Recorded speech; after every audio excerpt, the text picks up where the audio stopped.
eins og við heyrum ekki í fólki. Einhverju komnir inn? Streyminu?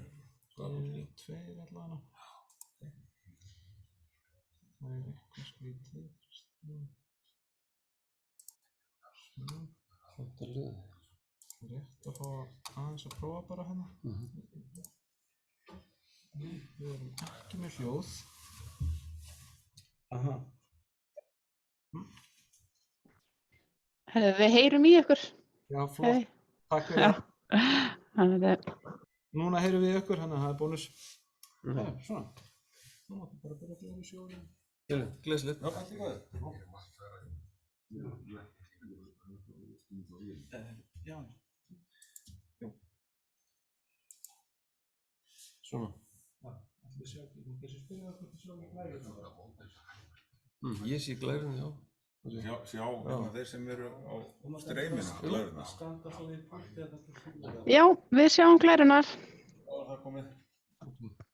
Gleðslegt. Það er stóðið svo staðin bara um þetta. Þetta búlt? Já, Já, ok. það hefði smikið betri. Já. Svoleiðis. Já. Hvað er, já, það var ég. Það er svona.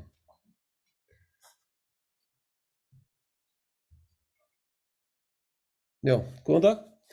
Vífill Karlsson heiti ég og ég hef starfað hér við Háskólann síðan 2008 og en í hlutastarfi á móti er ég hjá Samtökum sveitarfélaga á Vesturlandi og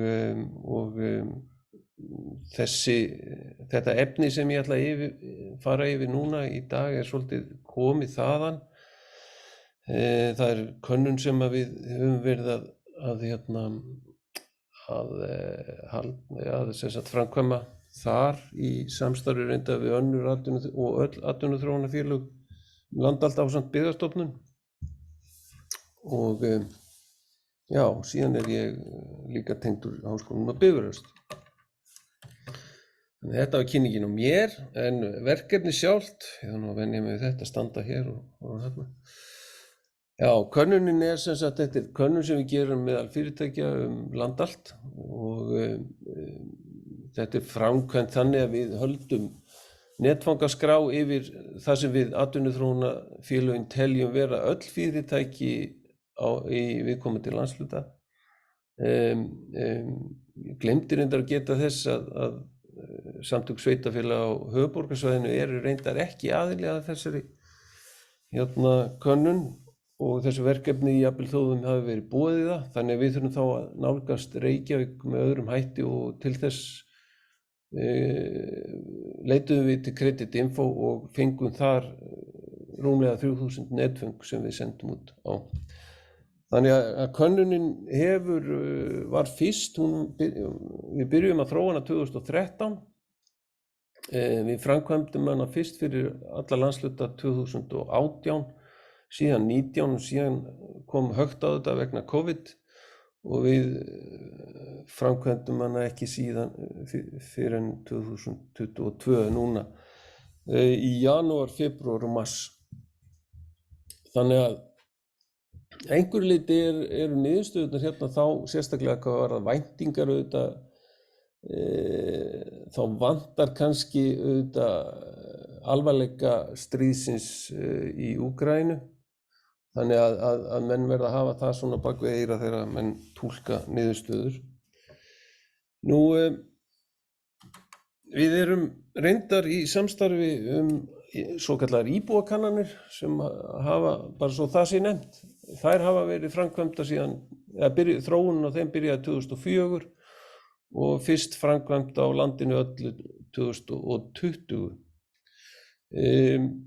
Það er gríðarlega stórt verkefni líka og gefur verðmætarupplýsingar líka fyrir atvinnulífið. Nú fyrirtækjakönnun byggist upp í rauninni, má segja í tvo hluta. Það er hluti sem að gengur alltaf í hverju einustu könnun en svo er hluti sem róterast á 4 könnunum getum við sagt og það er við getum sagt að fræðileg hugmyndafræði sé í rauninni Demantur Portes en Michael Porter þróaði þennan demant til þess að greina samkeppnisstöðu landa eða landshluta. Þannig við förum yfir demantinn í rauninni á 4 könnunum, getum við sagt, og þess vegna eru spurningarnar breytilegar frá könnun til könnunar vegna þessa, en það eru ákveðnir hlutar sem... Já, það er búið að vera dálítið mikið tónlist. Já, heyrðu, það er einhver sem er ekki á mute, sennilega Brynja, já, ok. Já, þannig að,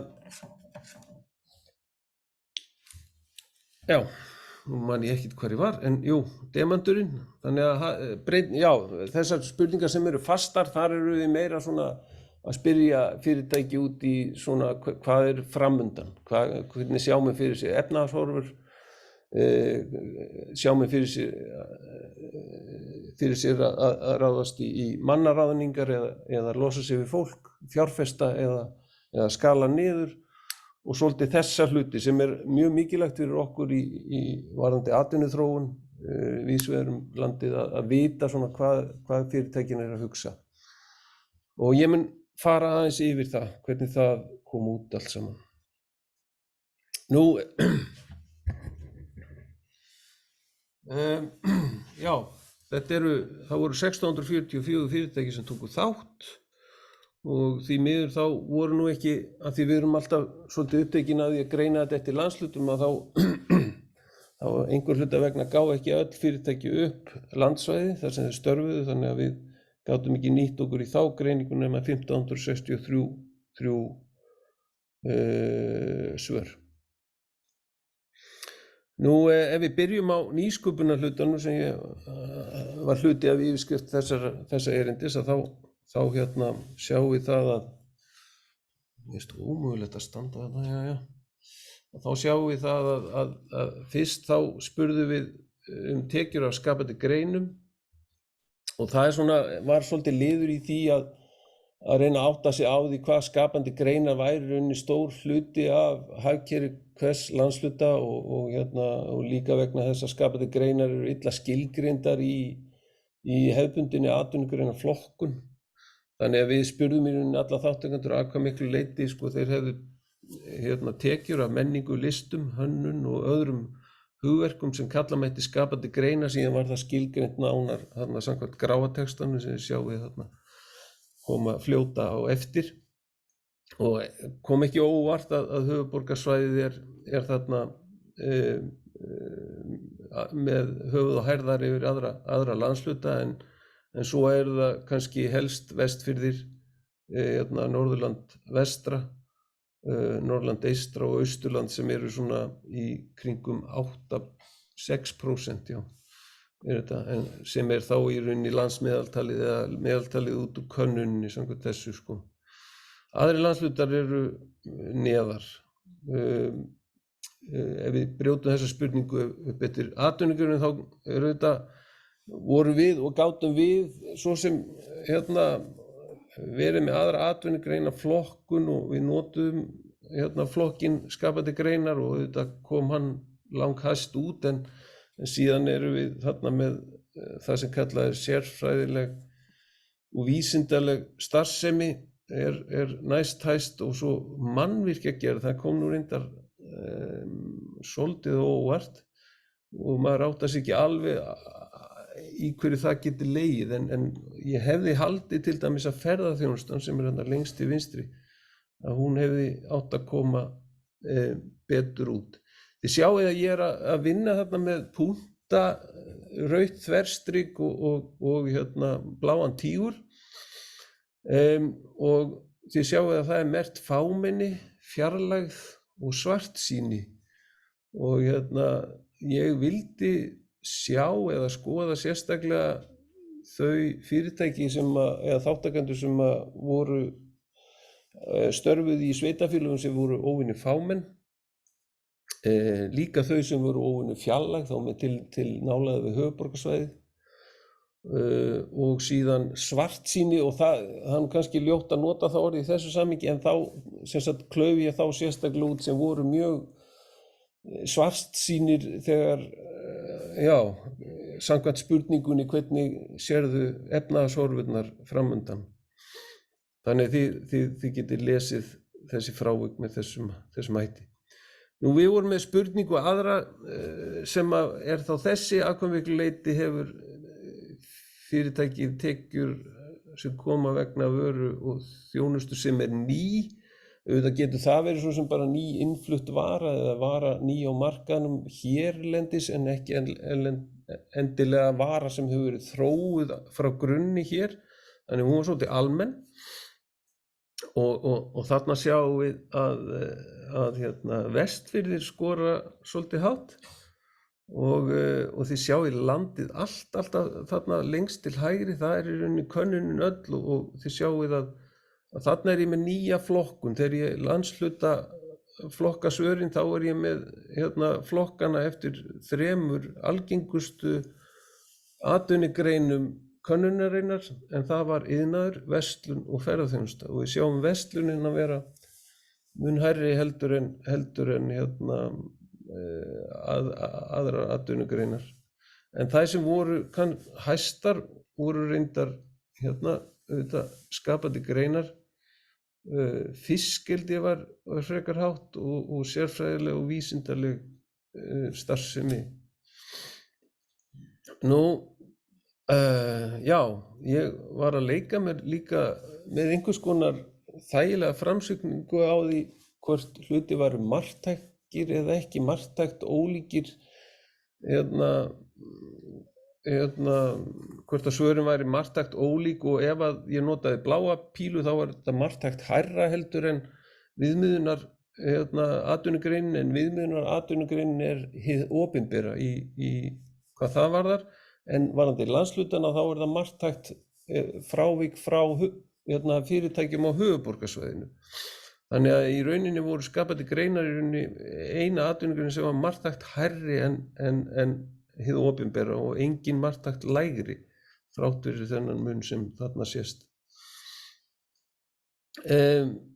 Vöru þróun, þá að hve miklu leyti fyrirtækið er að þróa nýja vöru eða þjónustu og þarna komu Suðurnes marktækt best út og marktækt ólík höfuðborgarsvæðinu jákvætt, en Norðurland vestra var þarna marktækt lægra heldur en höfuðborgarsvæðið. Hvað var þar atvinnugreinar, þá voru skapandi greinar, þá skáru þær sig eingöngu frá fyrirtækjum sem flokkuðu sem opinber fyrirtæki. Samstarf vöruþróun, fyrirtækið okkar eða ætti auðvelt með að fara í þróun og vöru eða þjónustu með öðrum fyrirtækjum eða stofnunum á starfsvæðinu. Þarna vorum við í rauninni meira upptekin að því hvort þetta væri möguleiki heldur en hvort að menn væru raunverulega í samstarfi slíkt. Og við sjáum nú ekki mikinn mun landfræðilega, en þó eru Suðurnesin hærri heldur en höfuðborgarsvæðið marktækt. Og vöruþróunina eftir þá atvinnugreinum, þar var engin svona verulegur munur, en þið sjáið að gildin á ásónum, þið sjáið meðaltölin þarna lengst til vinstri, en þarna gátu menn hlupu gildin á 1 til 7, sem þýðir að 3,5 þá eru jafnmargir að segja mjög mikið eins og mjög lítið. Þannig að þið getið túlkað meðaltölin líka þá út frá því. Úr því að var að fjalla nýsköpuna þá seildist ég í spurningar sem var ekki að finna í nýjustu könnuninni en tengdust nýsköpun og var að finna í könnuninni 2019 og það var byggði meira, vorum við með fullyrðinguna til dæmis fyrirtæki ver miklum fjármunum í þróun á nýjum vinnuferlum, kerfum, búnaði eða framleiðslu tækjum. Og ég var reynda bara með landshlutagreiningu hér og svo klauf ég út reynda landbúnaðinn, sjávarútvegsfyrirtæki og ferðaþjónustu og við sjáum að þarna sjávarútvegurinn marktækt hærri, reynda var ekki marktækni mælingarna, þeir voru hærri heldur en meðaltalið og landbúnaðurinn lægri en ferðaþjónustan var var svona fyrir nokkurn veginn í meðaltalinu. Höfuðborgarsvæðið kom ekki óvart, var hæst þarna, fyrirtæki á höfuðborgarsvæðinu og síðan á Austurlandi, en Norðurland vestra og eystra var neðst hvað þetta snerti. Ég eða einhver annan innan fyrirtæki sem þarf að þjálfa mitt starfsfólk þó það hafi menntun þegar það ræður sig hjá fyrirtækinu. Þarna sáum við að landbúnaðurinn svarar þessu sterkast af þessum 3 atvinnugreinum og sjávarútvegurinn fylgir fast á eftir. Ferðaþjónustan aftur í meðaltalinu og Norðurland vestra af landshlutunum tekur mest undir þessa fullyrðingu en síst þarna fyrir austan og svo höfuðborgarsvæðinu. Ný tækni, ég býst við að taka nýja tækni í notkun innan fyrirtækisins á næstu 5-10 árum. Þarna var nú ekki mikill munur á milli landshluta og atvinnugreina síst kannski einmitt var það landbúnaðurinn sem tók undir þessa spurningu.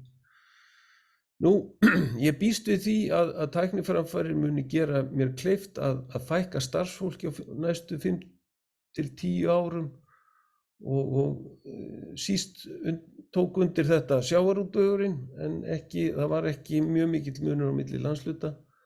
Norðurland vestra helst sem tók undir þetta og svo síst á Suðurnesjum.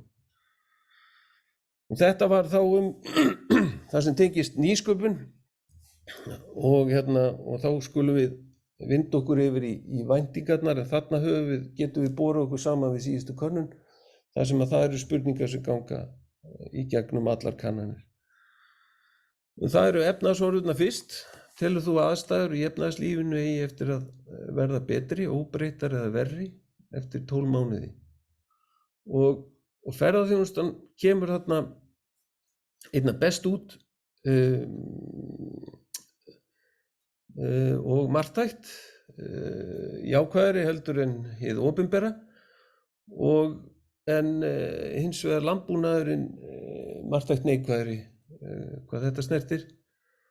Og þetta var svona einu marktæku frávíkin í þessu og við sjáum síðan að, verslunin var líka frekar svartsýn hvað þetta snerti. Nei, býttu við, bætist sjávarútvegurinn líka. Það eru rauðu pílurnar. En breytingin á milli kannana, þá sjáum við að fiskeldi gefur eftir. Á milli kannana þeir hafa greinilega verið mjög bjartsýnir 2019.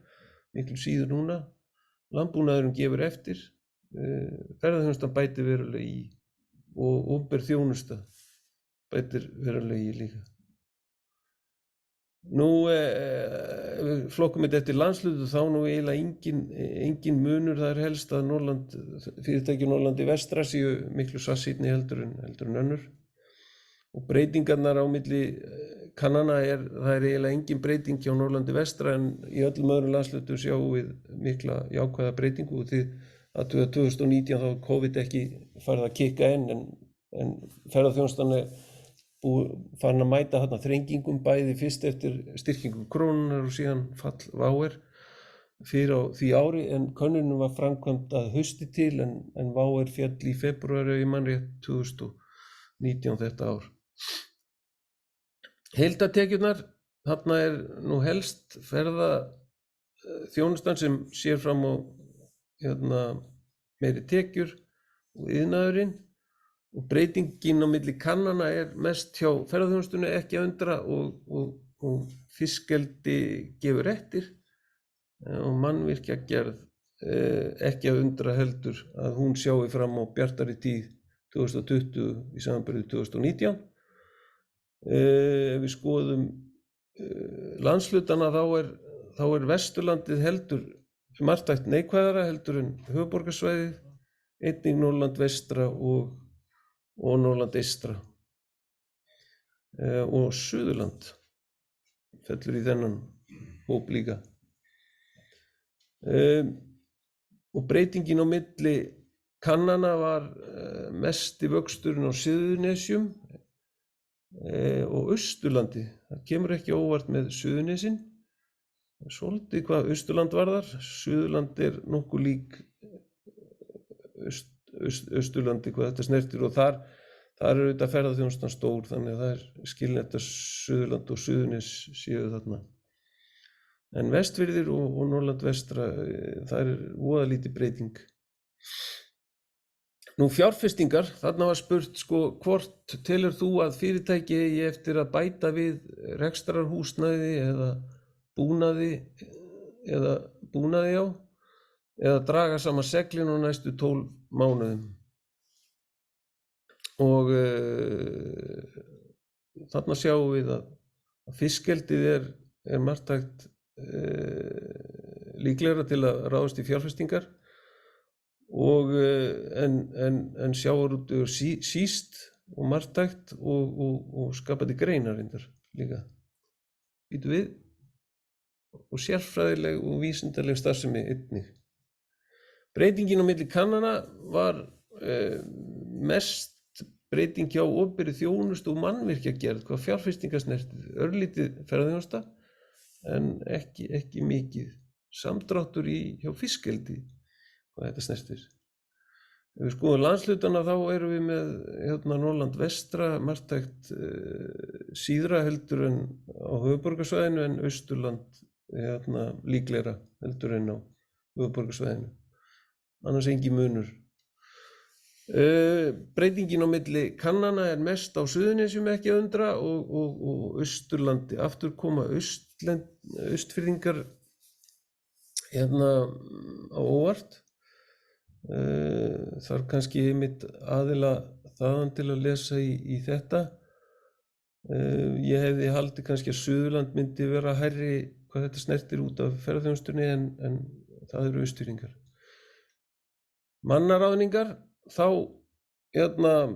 sjáum við það að í landbúnaði eru menn síst á þeim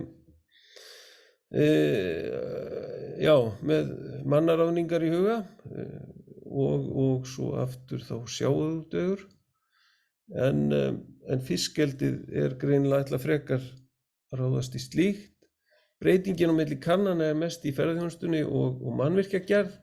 Það kemur heldur ekki á óvart. Opinber þjónusta fylgir fast á hæla þeirra og örlítið verslun líka.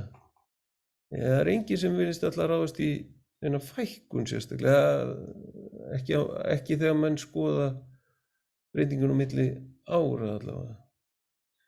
Nú landshlutagreiningin á þessu aðalega það á Norðurlandi vestra menn miklu ólíklegri heldur en á höfuðborgarsvæðinu til þess að ráðast í einhvers konar fjölgun á fólki. Og við sjáum það að breytingin á milli kannana þessi hér og ekki að undra að þarna sker sig ferðaþjónustan hressilega úr. Að lokum þá langar mig að segja frá við gerðum sérstaka athugun á því hvers konar eða hvort fyrirtæki væru í þörf fyrir menntavinnuafl og þá hvers konar. Og þetta gátum við skoðað held ég á milli kannana og fyrst ef við skoðum spurninguna telur þú að fyrirtækið vanti núna starfsfólk með ákveðna menntun og þarna eru 60% í opinberri þjónustu sem segja já við þessari spurningu. Þetta var já og nei spurning og í fiskeldinu svipuð útkoma og síst í landbúnaði og verslun. Þannig að ferðaþjónusta líka virðist ekki vera í þörf fyrir menntavinnuafl og skapandi greinar. Þetta eru þá í rauninni atvinnugreinar sem eru þá marktækt ólíkar opinberri þjónustu sem lendir þarna á toppnum. Sjávarútvegur og iðnaðurinn líka. Sérfræðileg og vísindaleg starfsemi. Athyglisvert. Breytingin á milli kannana sú að opinbera þjónustan bætir verulega við sig og mannvirkjagerð og svolítið hjá sérfræðilegri og vísindalegri starfsemi, örlítið í fiskeldi, en sjávarútvegur og verslun, þar nú í rauninni samdráttur, sko. Skoðum þetta eftir landslutum að þá það nú Norðurland vestra sem skorar síst og marktækt ólíkt frá fyrirtækjum á höfuðborgarsvæðinu, aðrir landslutar ekki. Og breytingin á milli kannana dregst saman á Vestfjörðum, en annars aukning og mest á Suðurlandi. Við fylgdum þessari spurningu já og nei spurningu eftir með galopinni spurningu með því að biðja menn að tilgreina hvers konar menntun. Eða fólk með hvers konar menntun væri mest þörf fyrir. Og það svo sem komu fram kunnuleg stef að þarna væri mest þörf fyrir iðnaðarfólk, eða fólk með iðnmenntun. Mest algengast þarna trésmíði og matreiðslufólk eða matreiðslumenn, rafvirkja svolítið, meira próf, mikið kallað eftir því, þó að það sé ekki iðnmenntun, og þá hafi ég það nú með í þessum flokki. Það var þó líka allnokkur þörf eftir fólki með háskólamenntun, en langalgengast og oftast voru nefnd viðskiptafræði, markaðsfræði og tölvunarfræði. Já, færniþörf, við fylgdum þessu eftir líka með því að spyrja svolítið nánar, telur þú að fyrirtæki vanti starfsfólk með ákveðna færni, getu eða hæfni aðra en þá sem nefnd var í næstu spurningu og undan. Að við getum þá kallað að þetta sé einhvers konar færni sem við náum ekki út úr hefðbundna skólakerfinu, svo má segja. Og þarna voru 35% mest hjá opinberri þjónustu sem svaraði þessu játandi, og þau sem voru marktækt lægri voru landbúnaðurinn, það var iðnaðurinn, sérfræðileg og vísindaleg starfsemi og aðrir ekki. Og breytingin þarna var yfirleitt aukning á milli kannana nema í fiskeldisfyrirtækjum. Við skoðum landshlutana þá voru við aðalega með Vestfirðina sem voru marktækt hærri heldur en fyrirtæki á höfuðborgarsvæðinu og svo Austurlandi. Samanburðurinn þarna sýnir að það mest aukning á Vestfjörðum og Austurlandi, og þegar við tókum saman síðan út úr opinni spurningu hvaða færni þetta væri, þá var margt athyglisvert af mínu mati. Það var reynda kallað eftir starfsreynslu, en auðvitað farið ekki starfsreynslu nema að fá einhvers staðar að starfa, þannig að þetta svona pínlítið catch-22, en það kallaði eftir fólki með bæði meiri samskiptafærni, þjónustulund, fólk sem getur selt, sölumennska, sjálfstæð vinnubrögð, stjórnunarfærni og þetta svona, og þjónustulund, það áberandi, þjónusta og þjónustulund. Þannig þetta kannski eitthvað sem við sem erum að kenna viðskiptafræði ættum að taka til okkar og athuga hvort að við þyrftum að dressa þetta nám okkur einhvern veginn öðruvísi upp, eða ég veit ekki, skólakerfið, einhvers staðar heyrði ég til dæmis því fleygt hjá manni sem var með hjá í símenntunarmiðstöðvunum námskeið í sölumennsku, að þetta væri eitt mikilvægasta starf hjá mjög mörgum fyrirtækjum. Það var að geta loka sölu, selt fólki vöruna og þjónustuna sem þú veist að veita. En það gerist þú að lítið ef það enginn þarna í fyrirtækinu sem klárar það. Við ættum kannski aðeins að taka það til okkar hérna. Úr því þetta líka mjög áberandi og oftast meðal því algengasta sem nefnt var hér, sölumennska. Það kannski ekki vel sýnilegt á þessari glæru, það gul eða svona sinnepsgult orð þarna neðarlega, sölumennska. Það sést vel.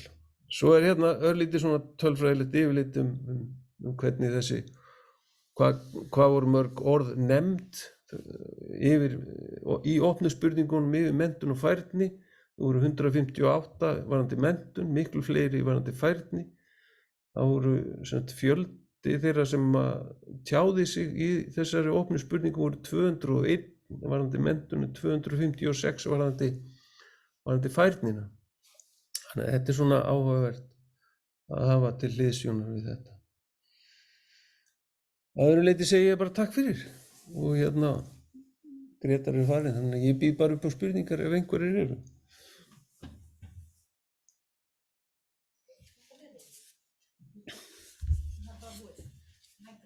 Þá tökum við bara fyrir og klöfum það. Voru að kveikja á hann. Já, það einhver spurning. Sölumennsku. Já, það kemur Jóni Þorvaldi. Já, þetta var. Já, það var ágætt hjá mér. Það heyrist í mér, já, það heyrist í mér. Þegar þú varst með skýið þarna, varðandi menntunina. Já, þarna sko iðnmenntun og svo þarna svo líka trésmíði og svo rafvirkjun og byggilega virkjun. Sko, trésmiðirnir og rafvirkjarnir, eru þeir inn í iðnmenntunar orðinu? Nei, ég tók bara iðnmenntun, notaði bara það orð þegar það var ekki tilgreint. Já, bara var þannig þetta kemur ofan á allan stampan. Já, þannig að maður tæki alla iðnmenntunina saman þannig, sko, það sem iðnmenntun, trésmíði, rafvirkjun, byggilega virkjun, þá það orðið bara risastórt orð þannig í þessu skýi. Já.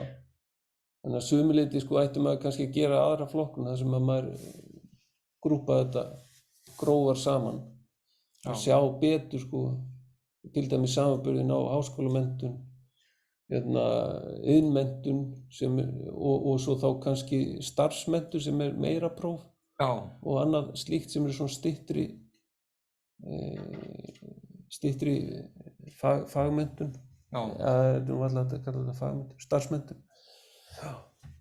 Annars sko gefa þessi litlu orð þarna líka sko náttúrulega. Já, þau segja manni svolítið sko að þetta eru ólíka þarfir sko, en það væri gott að hafa kannski þá mynd með þessari. Já, getur verið. Að fá svona aðeins betri tilfinningu fyrir stærðargráðum. Já, absolutt.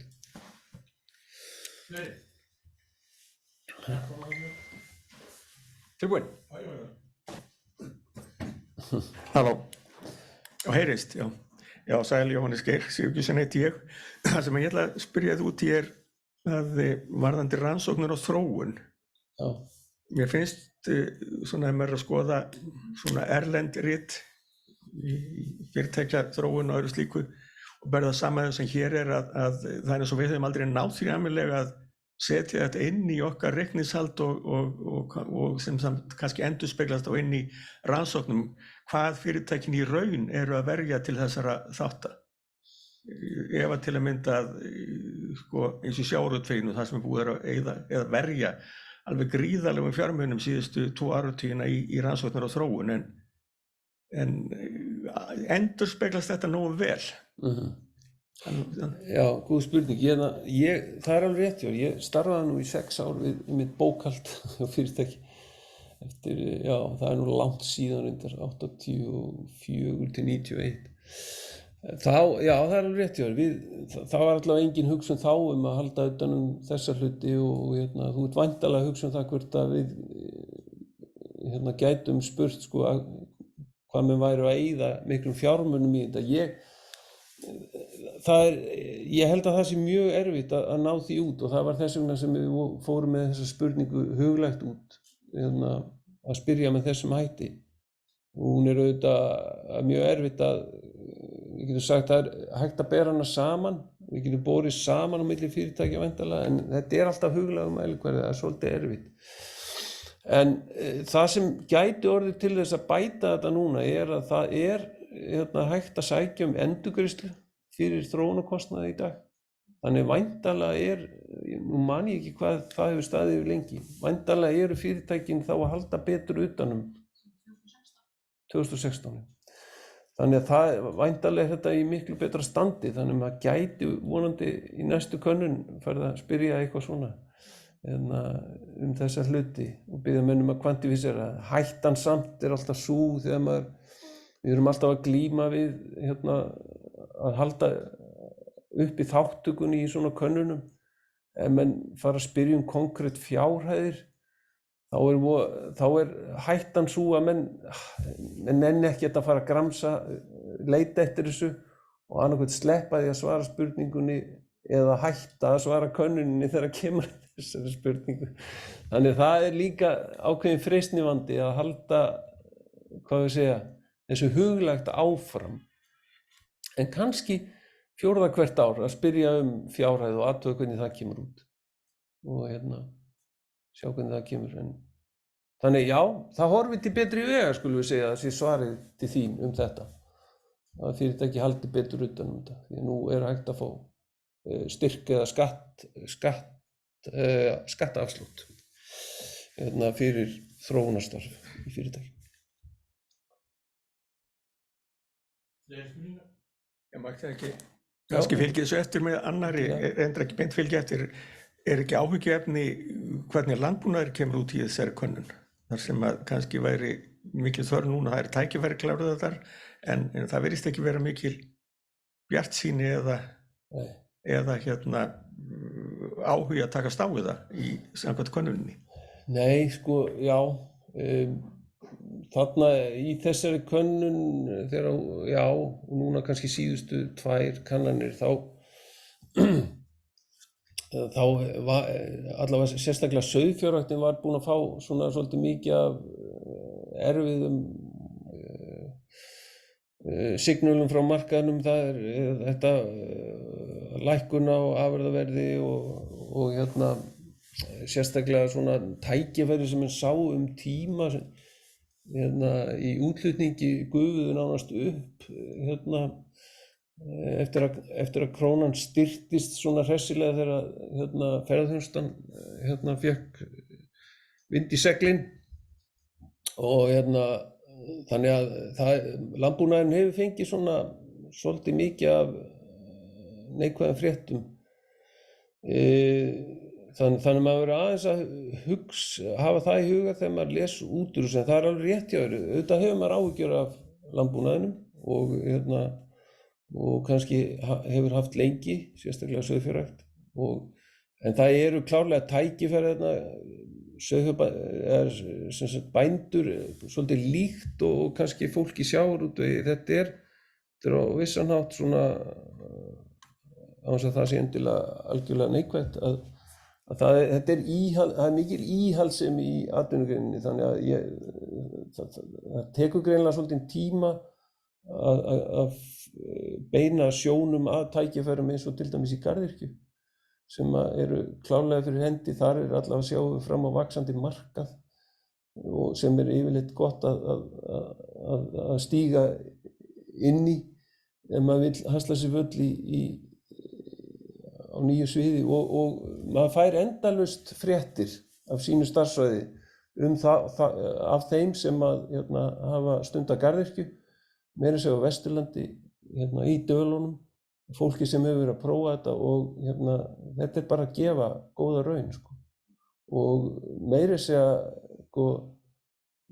í ylræktinni, þar eru menn farnir að fá símtöl erlendis frá og menn beðnir grænmeti og menn skilji ekki í þessu vegna þess að það er svo miklu dýrara héðan og þá eru þau bara einfaldlega að kalla eftir grænmeti sem er ræktað á hreinu vatni, ekki skólpi eða óhreinu vatni, getum við sagt. Þannig að vissulega hefur maður áhyggjur af þessari atvinnugrein, en það eru þarna eins og þú sagðir tækifæri og menn ættu kannski að vera, maður hefði viljað sjá meiri og snarpara viðbragð í þá átt, í átt af þeim tækifærum sem eru klárlega fyrir hendi þarna.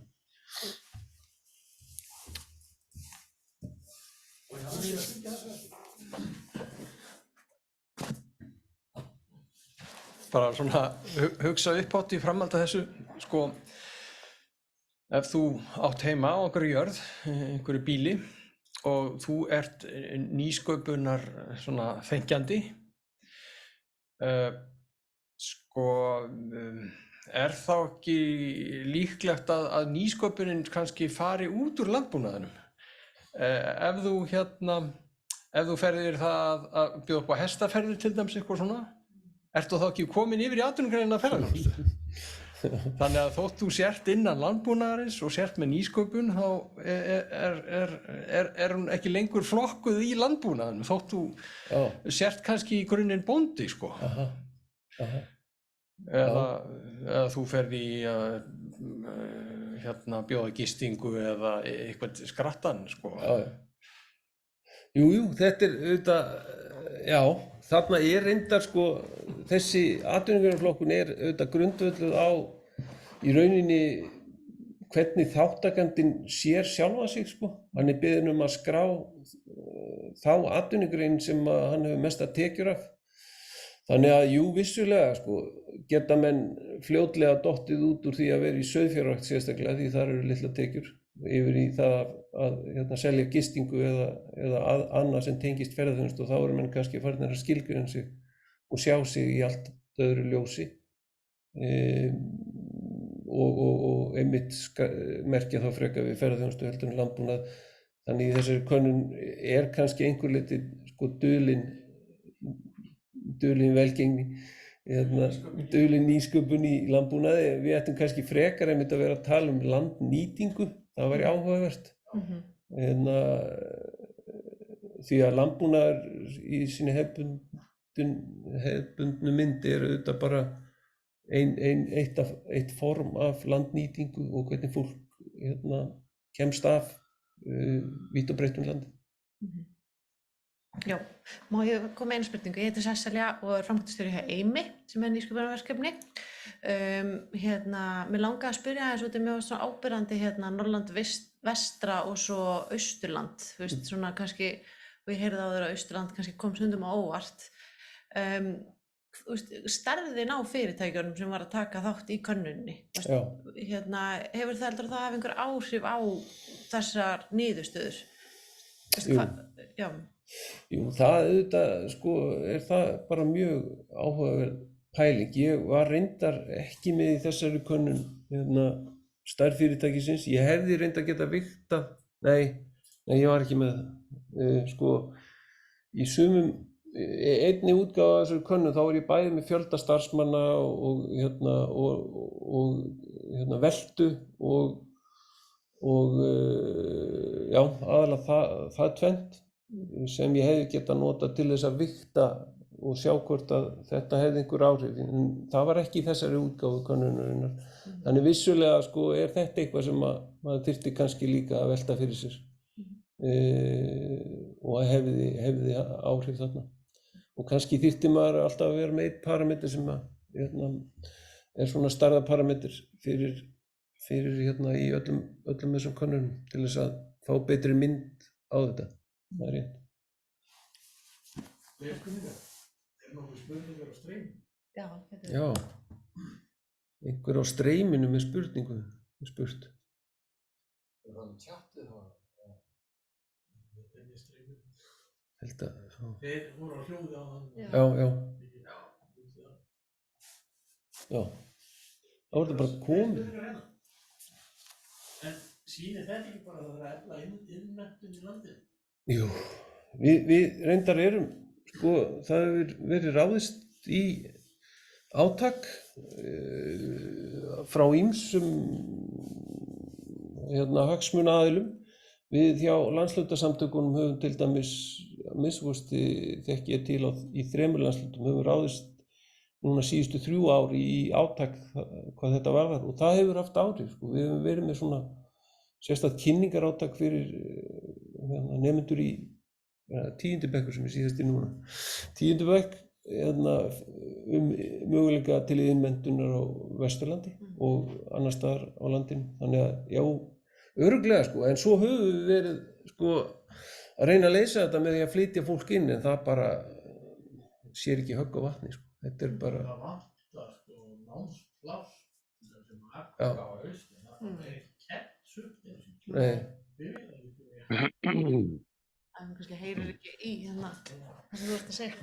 Já, við erum semst að ræða En má ég kannski að spyrja, ef segja eitt bara fyrst ég með þetta að því mér finnst svo greinilegt, þú veist, frá þessu hvað er kallað eftir af svona fólki, hvers konar menntuðu fólki er vantað og svo þú veist, hitt sem að var ekki sem var svona bætt við hvernig svona típa þú ert að leita af sölumennsku og þjónustulund og allt þetta Já, þetta er samt eiginlega sama fólki sko, held ég, þú veist, af því að þeir sem að eru kokkar og rafvirkjar og þjónar og þeir hafa þessa hæfileika sem er verið að kalla eftir í menntuninni sko. Þannig að mér finnst þetta í rauninni svolítið tala saman. Já, já, algjörlega. Þetta er svona típan sem vantar, þú veist, það er þessi með innmenntunina og kannski leið er það oft þjónustulundað fólk sem velur sér þessar greinar sko. Aha. En bara... Það er bara ómikið að þumbörum. Já, nákvæmlega, það er eitthvað. En mér fannst þessi líka, í þessu ljósi, fannst mér þessi spurning mjög áhugaverð, þar sem sko ég þarf að þjálfa mitt starfsfólk, þó það hafi menntun. Mér finnst þetta eiginlega vera svolítið áts fyrir okkur sem erum í kennarar sko, að þetta er svona... En er þetta ekki bara eðlilegt? Kannski. Þetta er bara eðlilegt, þetta er bara teóri og praxís, það Jú, er jú. sett ólíkt. Já, já, auðvitað læra menn rosalega mikið bara við að í praxisnum sko. Sko þú þarft að, og þó þú hafir alla teórin á hreinu, þá er ekkert víst að praxísin virki á svona hátt. Nei. En þá sko veistu teórin og áttu auðveldar að ganga inn í praxísin. En það er samt alveg góð punktur, af því að eins og í Danmörku til dæmis, þar ertu allir neyddur í að fara í praktískt nám. Já. En hér á Íslandi ertu bara hluti útskrifaður og svo ferðu bara að vinna. Nema til dæmis að þú ert í innmenntun, þá ferðu í svona, þá þarftu að fara líka á vinnumarkað. Það fer á samning þar sko. Já, sveinspróf og svona. En þú veist, á Íslandi þá fer maður bara að vera viðskiptafræðingur sem maður bara útskrifaður og þá ferðu bara að vinna. En þú veist, ef þú ert að læra viðskiptafræði í Danmörku eða arkitekt eitthvað, þá ferðu neyddur til Það er enda svolítið misjafnt. Það er mismunandi, en allavega það sem ég hef, það verður svona fyrir munur á, þú veist, þú færð smá svona... Það er sums staðar sko í háskólanum, það er svona praktík, en ekki alls staðar. Nei. Ekki alls staðar. Þetta er reynda sko búið í HÍ núna í viðskiptafræðinni. Já. Þar getur, það er takmarkaður fjöldi plássa þar sem þú getur sótt um. Já. Og það er sækjum það sko, en þeir bjóðu upp á það þar í HÍ, þannig að... Já.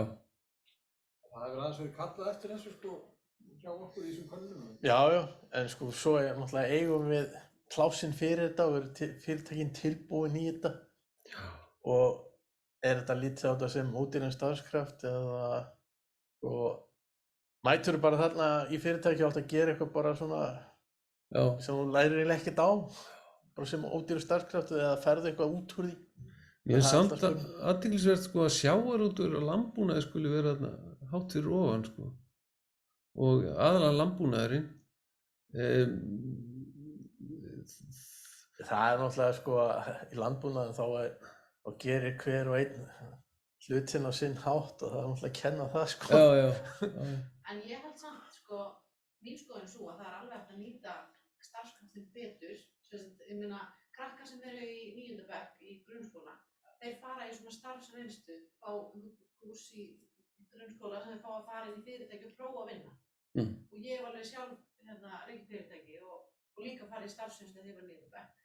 Og mér finnst sko þetta með að nýta starfsfólki betur, þú veist, að láta ekki bara þannig einstaklingar að sopa gólf eða bólar glös eða eitthvað svona sem enginn nennir að gera, en þú veist, það er bara þessi starfsmaður að það láta hann gera eitthvað, heldur frekar að láta hann gera eitthvað svona sem að kannski atvinnurekandinn hefur ekki tíma til að pæla í sem er nýskapandi. Að svona láta fólk hugsa frekar á nýskapandi hugmyndir út frá fyrirtækinu. Þú veist, það getur verið bara hvernig get ég selt meira bögglis? Hvernig get ég selt meira kleinurhringjum sem að er alltaf mikið af í lok dags. Þú veist, að fá starfskastin til þess að læra að vera frumkvæði og koma inn með einhverja hugmyndir til fyrirtækisins. Í staðinn fyrir að láta hann bara einhvern veginn og þannig lærir fólkið að það skiptir máli hvað er sagt og gert. Ekki bara að þú veist, er bara fenginn til þess að gera eitthvað sem að, þú veist, þarf að gera.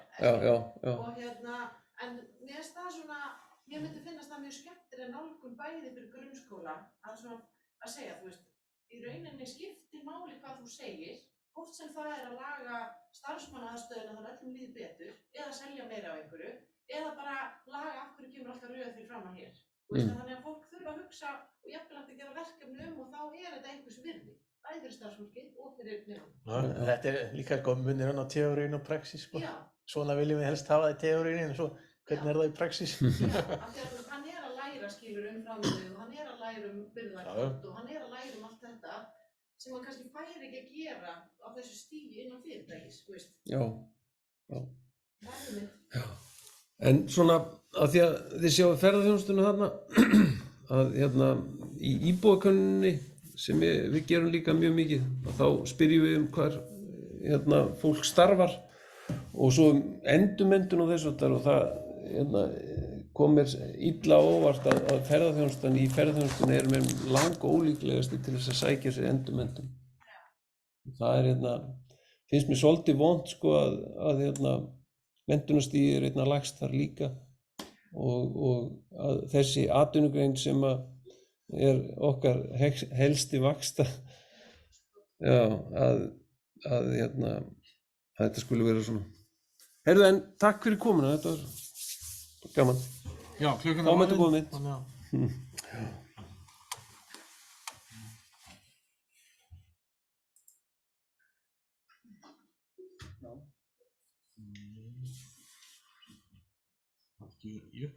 Jú.